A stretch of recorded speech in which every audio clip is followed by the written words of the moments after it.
welcome to another video. I'm Amy. I talk about health and spirituality, and today I'm going to elaborate on a video that I did the other day, which was about sexual energy and relationships. So if you haven't watched that video, I suggest you check it out before you watch this one. However, you can watch this one without it. It will still make sense. And basically, what I talked about in the first video was about sexual energy and how basically everything is energy and everything is created from sexual energy. There is no other. Like all energy is that, and that's why anything that's positive has this feeling towards it that is intense and feels like something that you have to do or you really want to do. You're pulled towards it. And any other energy, which is like you can consider negative, is really just an illusion, and really what it is just resistance to what is. Maybe you're in a unpleasant situation where you don't want to face what it is, and that creates resistance, and that creates a negative energy. It's not the actual, it's not really what is, because all there is love, but there is the illusion of fear because of the ego, because whenever you create identity, you create an illusion of fear because you have to survive.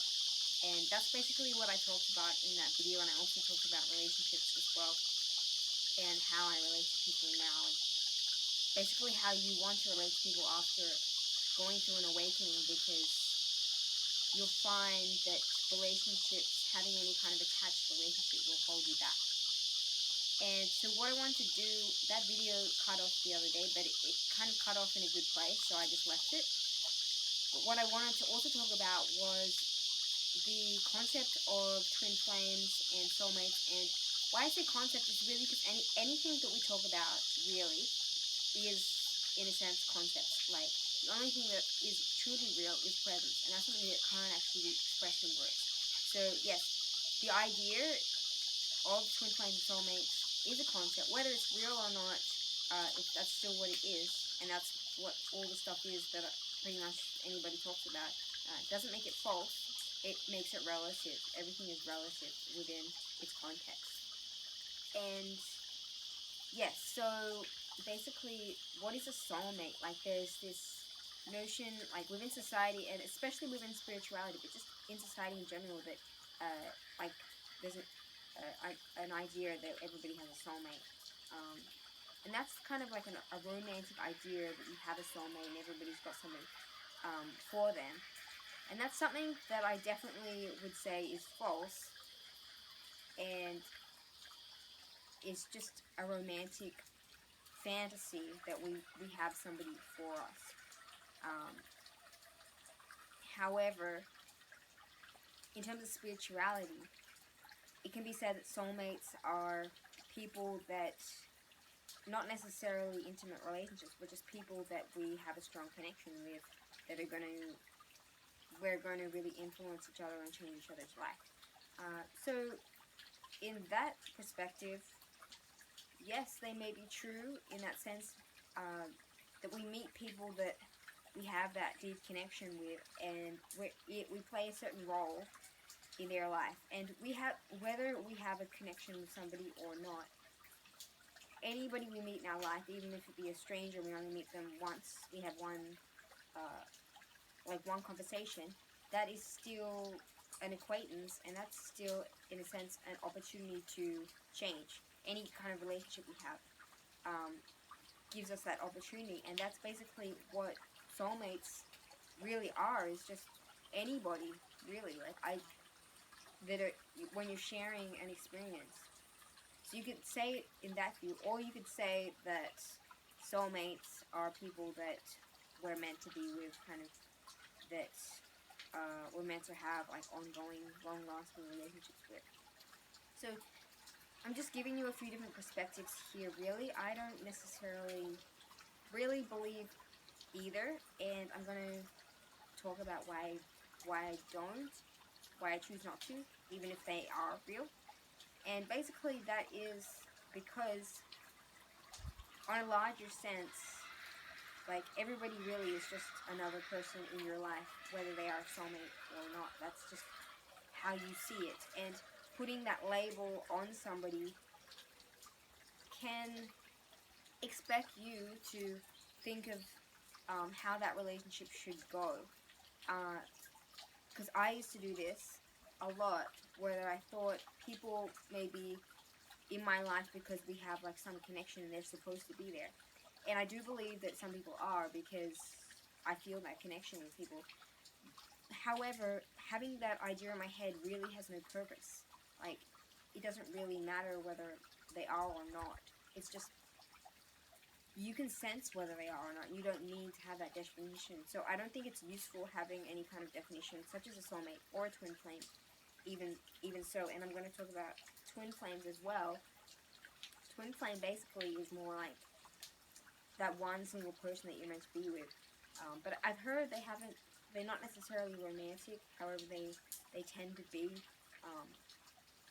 romantic at some point at least. Doesn't mean that you'll always be with that person, but it's a relationship that you have, in a sense, which is going to be very transformational. That also you come together to work in a certain way. So this is just what I've learned from other people. And while I was learning these things, I was, in a sense, hoping that I would find my twin flame or something like that. And I still believe that, yeah, it's possible, and I might meet somebody that has that connection. However, I'm not going to really think about twin flames or really search for somebody else, because everybody is whole and complete within themselves. And knowing that and finding that presence within you and seeing from that perspective, there's no need to have any of these concepts of a soulmate or a twin flame, because when you're 100% present, you're always in the right place. And even if you're not present, you are in the right place. It's more that you have the illusion that you're not in the right place, and that you probably have some resistance in that moment where you want to get somewhere else, and that creates suffering. So really, all you need is presence, rather than having this idea that you're searching for somebody, or even if you're not searching but you just like to have somebody.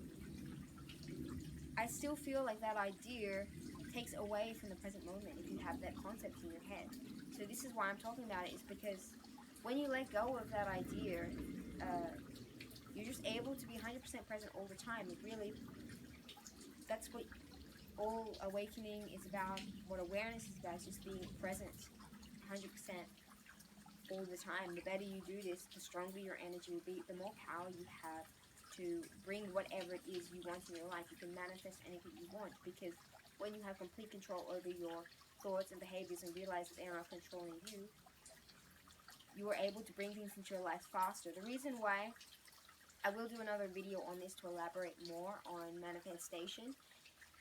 The reason why people use the law of attraction and sometimes it doesn't work for them is because they want something, but they're not emitting out the feeling of having it. You have to have the feeling of having it. And that feeling of having whatever it is you want really just comes from being in the present moment and feeling whole and complete now. Whenever you feel like that, you have no desire. As I said in another video, you have no desire to be any other way. It doesn't mean other good things will come to you and you may like those things, but you don't have to have them right now. You're happy, you're fully happy where you are right now. And if you're always like that in every moment, you won't ever seek outside of yourself. And having that is the most powerful thing you can have. And it's beyond words if you can have that, if you embody that in your life. And you don't have the need for any concepts in that. Like, so this is why I'm showing this in this video. Just to give you another perspective of these things. Doesn't mean that they're necessarily wrong. I don't think there is any right or wrong, and if you choose to believe in any of these things, that's great as well. I don't think there's anything wrong with that. Just be aware of what that actually does. If you create any kind of separation that you don't have something, you're going to create that lack in your life. You want to feel whole where you are now. And that's it for this video. So like it if you like it, subscribe for more videos like this. I'm going to be doing more regular videos because I've just gotten really passionate about all this stuff that I want to talk about lately and been coming up with a lot of ideas. So I'm going to share it as it comes to me, and I hope you enjoy the videos. See you next time. Peace out.